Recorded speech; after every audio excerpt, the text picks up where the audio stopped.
अस्सलाम वालेकुम नाज़रीन। साडा अज का मौजू कानून मुफरत आज़ाद की सिखाने की कोशिश।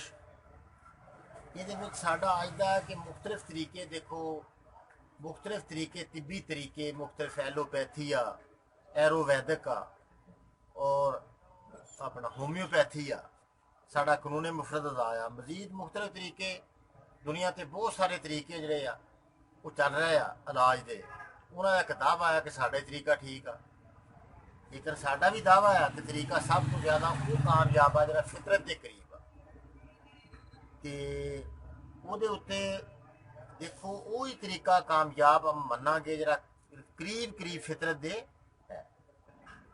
मसलन एलोपैथी तरीके की बुनियाद जी है ना जी, वो मजाज या खिलतां उत्ते आज़ाद की बजाय दिल दिमाग जिगर की बजाय जरासीमां के खात्मे के उत्ते घूमती पई है। वो कहते भी जिसम च जरासीम होंगे आ ते जरासीम ਜਿਹੜੇ मार दो तो बीमारी खत्म।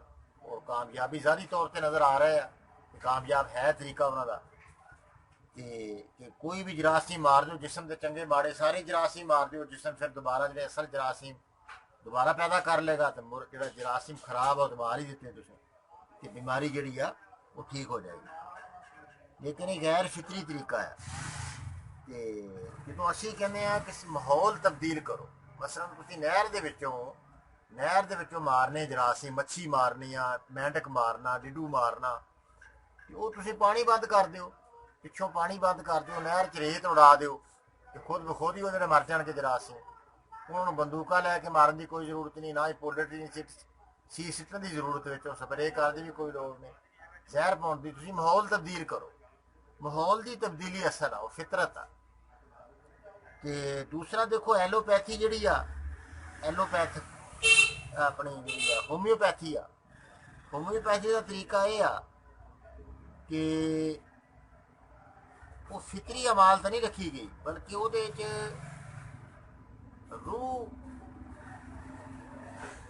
रूह का बिगाड़, वाइटल फोर्सा के बिगाड़ के उत्ते उसकी बुनियाद बनाई है। एरोवैदिक तिब्बे यूनानी जी है ना जी, दो तरीके एरोवैदिक और तिब्बे यूनानी, ये कहते कुलिए नाल ये तरीके बिल्कुल फितरत के करीब आ। ये कहते कि माहौल तब्दील करो, अंदर जी जरासीमां के पैसे ना पाओ, बल्कि आज़ाद का माहौल तब्दील कर दो, जिथे रुकावट दूर करो, तो फिर वो तरीका जाने बिल्कुल सही है। ये तरीका रलदा मिलता तरीका, कानून मुफरत का तरीका भी बिल्कुल फितरत के करीब आ, रलदा मिलता तरीका आ। ये तीन तरीके जोड़े आ बिल्कुल एरोवैदिक तरीका, तिब्बे यूनानी ते कानून मुफरत आज़ाद, दरअसल एको ही तरीके आ, मिलते जुलते तरीके है। कानून मुफरत आज़ाद एरोवैदिक ते तिब्बे यूनानी का फर्क की आ?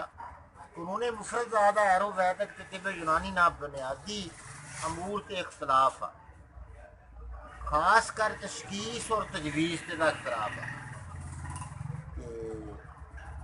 मुकदमा बड़ा तवील हो जाएगा, दावा साडा लम्मा होंदा जा रहा। तो कारीन ज़हन नशीन कर लो कि एरोवैदिक ते तिब्बे यूनानी कानून मुफरत आज़ाद अमराज की पैदाइश ते आज़ाद का बगाड़ ही तस्लीम कर दिया।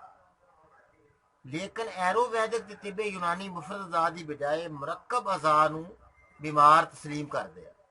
वो कहते कि दिल दिमाग जिगर सारा ही बीमार, यही फर्क आ एरोवैदिक का तिब्बे यूनानी का ते कानून मुफरत का फर्क यह आ कि तिन्हां नूं पूरे जिसम नूं बीमार समझते हैं। हालांकि तिब जी साडी कानून तिब आ, यह जरा कानून मुफरत आया ये कहना कि एक उस बीमार आ, या तो दिल का मसला है या दिमाग का या सा दिल का दिमाग का या जिगर का मसला है, या तो गर्मी बड़ी है वो घटानी पैनी आ, या तेजाबियत बड़ी आ, या फिर वो पानी बढ़िया रतूबत बड़िया आ, कोई एक मसला आ। ये फर्क आ बुनियादी तौर पर एरोवैदिक तिब यूनानी ते साडे कानून मुफरत आज़ाद आ। इंशाअल्लाह अज दे फिर इन्ना ही गल बात काफ़ी है, ज़हन नशीन कर लो। इंशाअल्लाह फिर अगली जी कल इंशाअल्लाह करांगे। अल्लाह पाक आसानी करे। अस्सलाम वालेकुम व रहमतुल्लाह।